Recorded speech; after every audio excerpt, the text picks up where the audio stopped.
gobierno postrevolucionario después de la Revolución Mexicana, que duró desde 1910 hasta aproximadamente 1920. México se enfrentó a la monumental tarea de reconstruir sus naciones. La revolución trajo consigo una serie de cambios radicales en la estructura política y sus países, incluyendo la caída del régimen dictatorial de Porfirio Díaz, la prolongación de la Constitución de 1917 y la introducción de reformas agraria y laboral. Sin embargo, la lucha por el poder entre los diversas facciones revolucionarios, como los constitucionalistas de Venustiano Carranza, los zapatistas de Emiliano Zapata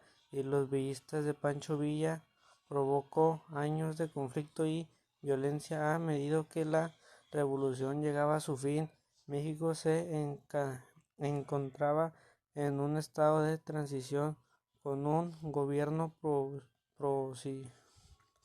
provisional encabezado por Carranza y la necesidad de establecer instituciones estables y una economía funcional. Venustiano Carranza fue uno de los líderes revolucionarios más prominentes de México. Nacido en Coahuila en 1859, Carranza desempeñó un papel crucial en la lucha contra el régimen de Porfirio Díaz y la posterior redacción de la Constitución de 1917. Después de la muerte de Zapata y Villa, Carranza emergió como líder más poderoso del país y asumió la presidencia en 1917. Durante su mandato, Carranza enfrentó desafíos monumentales, incluida la oposición de fracciones revolucionarias rivales, conflictos con Estados Unidos y una economía devastada por años de guerra.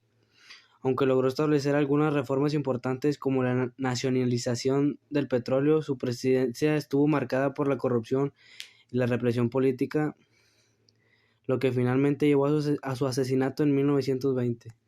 Álvaro Obregón, un general revolucionario de Sonora, fue otro líder destacado de la Revolución Mexicana y presidente de México de 1920 a 1924. Obregón se destacó por su habilidad militar y su estrategia política astuta. Durante su presidencia implementó políticas de reforma agraria y trabajó para modernizar la economía mexicana. También buscó estabilizar el país después de años de conflicto armado y consolidar el poder del gobierno central sobre las facciones regionales. Sin embargo, su gobierno también enfrentó desafíos como la rebelión de Adolfo de la Huerta y las tensiones con Estados Unidos. A pesar de sus logros, Obregón fue asesinado en 1928, poco después de ganar las elecciones presidenciales para un segundo mandato.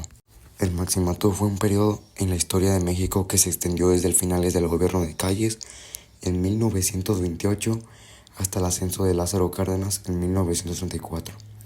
Durante este tiempo, aunque habían presidentes oficiales en el cargo, como Emilio Portes Gil y Pascual Ortiz Rubio, era Calles quien realmente dirigía el país.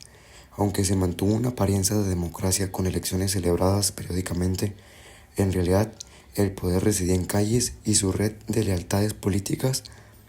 El país Maximato llegó a su fin con la presidencia de Cárdenas, quien desafió abiertamente la influencia de Calles y estableció un gobierno más independiente.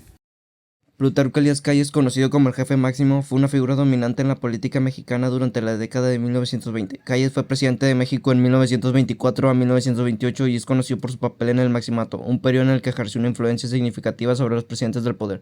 Durante su presidencia implementó políticas laicas y anticlericales que provocaron la Guerra Cristera, un conflicto armado entre el gobierno mexicano y grupos católicos. Aunque dejó el cargo de presidencia en 1928, Calles continuó siendo una figura poderosa detrás de escena, controlando los hilos del gobierno y nombrando presidentes títeres.